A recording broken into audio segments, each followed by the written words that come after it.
జగన్ నిన్న వినుకొండ వెళ్ళి మీపై విమర్శలు చేశారు.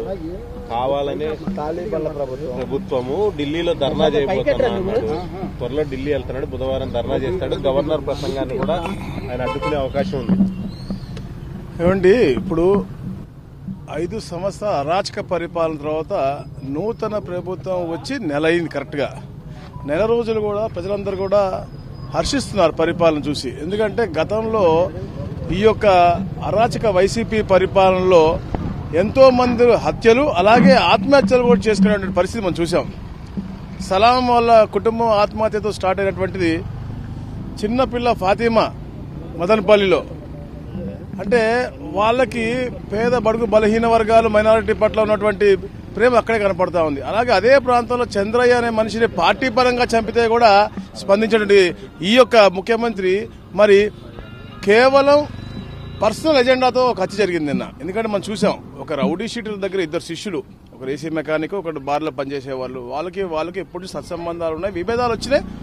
వాళ్ళ తర్వాత ఏ పార్టీలో నెల రోజుల ముందు మారారో 2 నెలల ముందు మారారో ఫోటోలు అనేది మేము కూడా దిగుతాం. ఇక్కడ మీరున్న ఇక్కడ పత్రికా సోదరులు 50 మంది ఉన్నారు, రకరకాల పార్టీ వాళ్ళు ఉంటారు, మేము ఫోటోలు దిగుతాం. దాని మూలంగా ఫోటో తీయచ్చు అనుకుంటే జగన్మోహన్ రెడ్డితో గతంలో చేసినటువంటి అత్యాచార ఎవరైతే చేశారో అందరూ కూడా ఆయనతో ఫోటోలు దిగారు.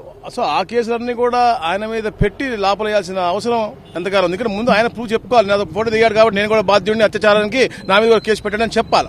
అలాగే ఈ రోజు ఏ ముఖం పెట్టుకుని ఢిల్లీ వెళ్తానని అడుగుతా ఉన్నాను.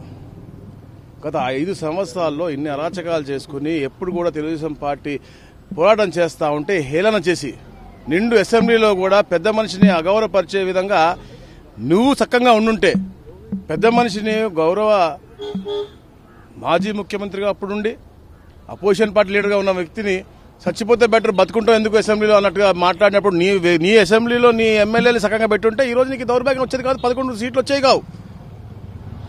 అలాగే వ్యక్తిగతంగా దూషించినటువంటి పరిస్థితి మీది మీ అసెంబ్లీలో మీ యొక్క నాయకులది.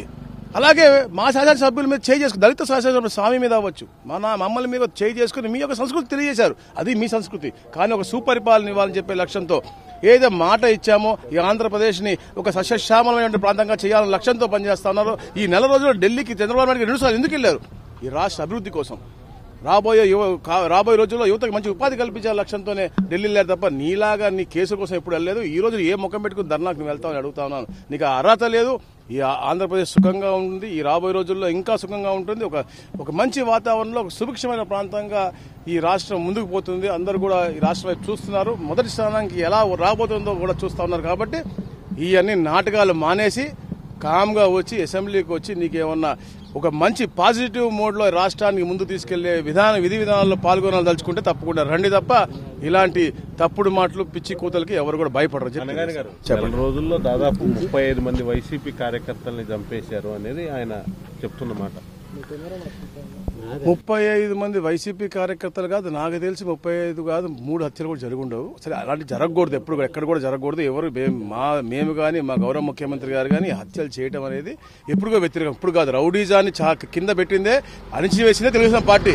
స్వర్గశ్రీ నందమూరి తారక రామారావు గారు ఒక సంకల్పంతో ఈ పార్టీ పెట్టి ఆ రోజు హైదరాబాద్ లో ఎక్కువగా రౌడీజం ఉన్నప్పుడు అణిచివేసినటువంటి పార్టీ తెలుగుదేశం పార్టీ. అదే విధి విధానాలతో ముందుకెళ్తున్నటువంటి వ్యక్తి చంద్రబాబు నాయుడు గారు. ఎప్పుడు కూడా హత్య రాజకీయాలకు, కుళ్ళు రాజకీయాలకు ఇప్పుడు కూడా తావు ఇవ్వరు.